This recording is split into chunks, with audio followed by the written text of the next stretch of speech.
नमस्कार लाडक्या बहिणींनो, बघा आता लाडक्या बहिणींसाठी बऱ्याच दिवसापासून काय करत आहे, ही योजना राबवत आहे.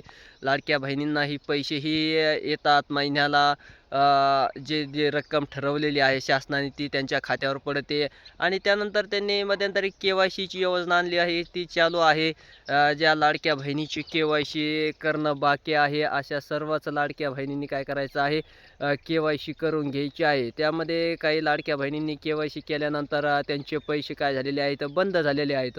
आणि काही लाडक्या बहिणींचे पैसे काय झालेले आहेत, के-वाय-सी केल्यानंतर चालू झालेले आहेत. असंही झालेलं आहे.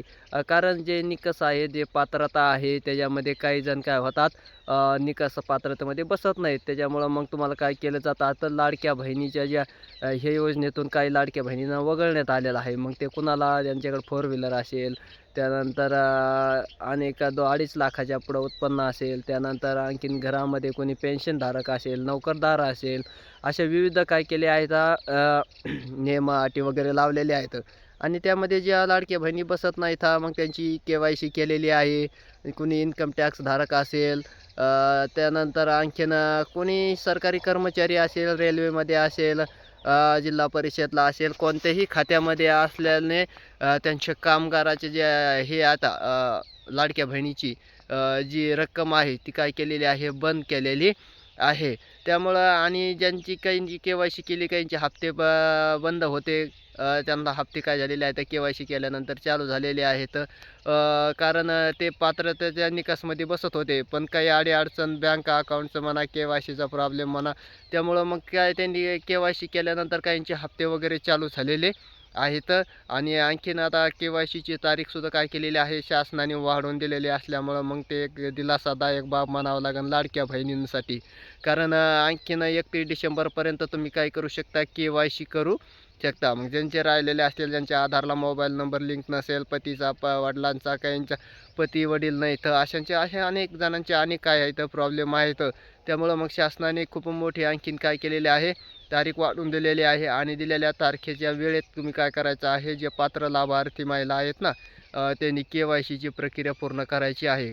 तुम्ही जर के-वाय-सीची प्रक्रिया पूर्ण नाही केली, त्याच्याकडे जर दुर्लक्ष केलं, तर काय होणार आहे, तुमचे हप्ते वगैरे बंद होणार आहे. त्यामुळं मग लवकरात लवकर आपली के-वाय-सीची प्रक्रिया कशी पूर्ण करता येईल ह्याकडे काय करायचं आहे, लक्ष द्यायचं आहे. आणि के-वाय-सीची प्रक्रिया पूर्ण करून घ्यायची आहे. कारण तुम्ही ह्याच्याकडे जर दुर्लक्ष कराल, तर येणारे हप्ते तुम्हाला काय होणार आहेत, मिळणार नाहीत. आणि जे 3,000 रुपये काय होणार आहेत, एकत्र मिळणार आहेत, तर ती अफवा आहे. 3,000 वगैरे काही नाही. जी ठरलेली जी रक्कम आहे, त्या तुम्हाला तीच तेवढीच काय केली जाणार आहे, 1,500 रुपयाची रक्कम ती तुमच्या खात्यावर वर्ग केली जाणार आहे. जास्तीची 3,000 4,500 अशी रक्कम वगैरे काहीही कोणत्याही लाडक्या बहिणींना अदा केली जाणार नाही, दिली जाणार नाही. हे सर्व काय आहे, खोटं आहे. याच्याकडं काय करायचं आहे, दुर्लक्ष करायचं आहे. तुम्ही याच्याकडं अजिबात लक्ष देऊ नका. कारण हे सगळं काय आहे, तर अफवा आहेत. सोशल मीडियाच्या माध्यमातून, त्याच्या माध्यमातून ते फिरतात. तुम्हाला जी रक्कम ठरवलेली आहे का नाही, 1,500 रुपये, तीच 1,500 रुपयाची रक्कम तुम्हाला काय होणार आहे, हे तुमच्या खात्यामध्ये जमा होणार आहे. त्याच्यापेक्षा जास्तीची रक्कम वगैरे तुमच्या खात्यावर जमा होणार नाही. त्यामुळं मग 3,000 रुपयाची हे जे आहे ते अफवा आहेत. आणि अफवा असल्यामुळं मग ह्याच्याकडे कोणीही लक्ष देऊ नये. जे रेग्युलरची रक्कम आहे 1,500 रुपये, तीच तुमच्या चालू राहणार आहे. कारण ही अविरत चालणारी प्रक्रिया आहे. त्याच्यामुळं मग ह्यात खंड न पडणार.